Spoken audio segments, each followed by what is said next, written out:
Good morning guys. അപ്പോൾ നമ്മൾ ഇന്നും അരിപ്പൊടിയും കൊണ്ട് നമുക്ക് ശ്രമിച്ച് നോക്കാം. ഇനി ഡിസൈനൊക്കെ വരച്ച് കഴിയുമ്പോൾ അവസാനം ഡിസൈൻ മാത്രം ആവുമെന്ന് അറിയില്ല. അപ്പോൾ നമ്മളൊന്ന് അരിപ്പൊടി വെച്ച് വീണ്ടും ഡിസൈനിങ് ഒക്കെ ചെയ്ത് നോക്കാം. ഇന്നലത്തെ പോലെ തന്നെ മഴ കൊണ്ടുപോകുമോ എന്നറിയില്ല.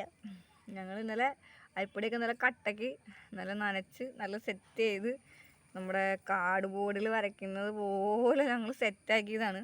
അതുകൊണ്ട് ഇന്ന് അത്രയും കട്ടിക്കാക്കണില്ല, ലൈറ്റായിട്ട് ഇടണുള്ളൂ. നമ്മളിങ്ങനെ സാധാരണ നമ്മൾ കോലം വരയ്ക്കാനൊക്കെ പറയും.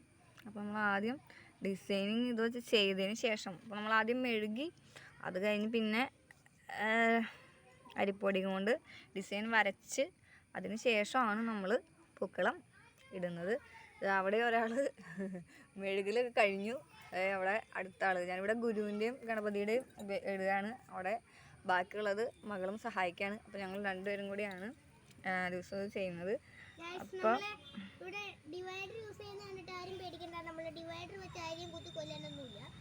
നമ്മൾ ഇത് കറക്റ്റായിട്ട് വട്ടം കിട്ടാൻ വേണ്ടി മാത്രം ഡിവൈഡർ യൂസ് ചെയ്യുന്നത്. കോമ്പസ് യൂസ് ചെയ്തിട്ട് അതിൽ പെൻസിൽ ചെയ്തിട്ട് പെൻസിലിൻ്റെ പാട് എവിടെയാണെന്ന് പോലും കണ്ടുപിടിക്കാൻ പറ്റില്ല. പിന്നെ ഭൂതക്കണ്ണാടി വെക്കേണ്ടി വരും ഗൈസ്. അതുകൊണ്ട് ഇവിടെ ഗ്യാപ്പൊക്കെ ഫില്ല് ചെയ്തു. ഇനി നമ്മൾ വരയ്ക്കുന്നത് ഒരു പൂവാണ് ഗൈസ്. പൂവാണ്.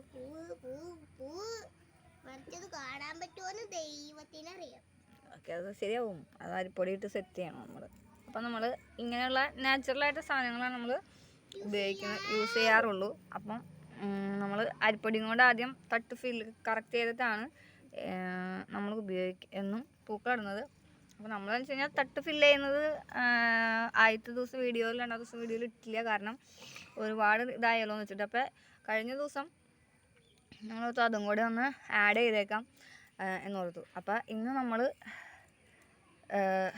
തട്ട് എങ്ങനെയാണ് തിരിക്കുന്നതെന്നും കൂടി ഇടാണ്. ഇനിയിപ്പോൾ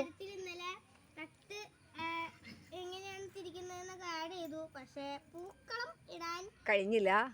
കാരണം ഗൈസ് മഴ കൊണ്ടുപോയി. അപ്പോൾ നമുക്ക് ഇന്ന് പൂക്കളം ഇട്ടതിന് ശേഷം കാണാമെന്ന് വിചാരിക്കുന്നു. മഴ കൊണ്ടുപോകുമെന്നറിയില്ല. മഴ കൊണ്ടുപോയില്ലെങ്കിൽ നമ്മൾ വീണ്ടും പൂക്കളമായി വരുന്നതായിരിക്കും.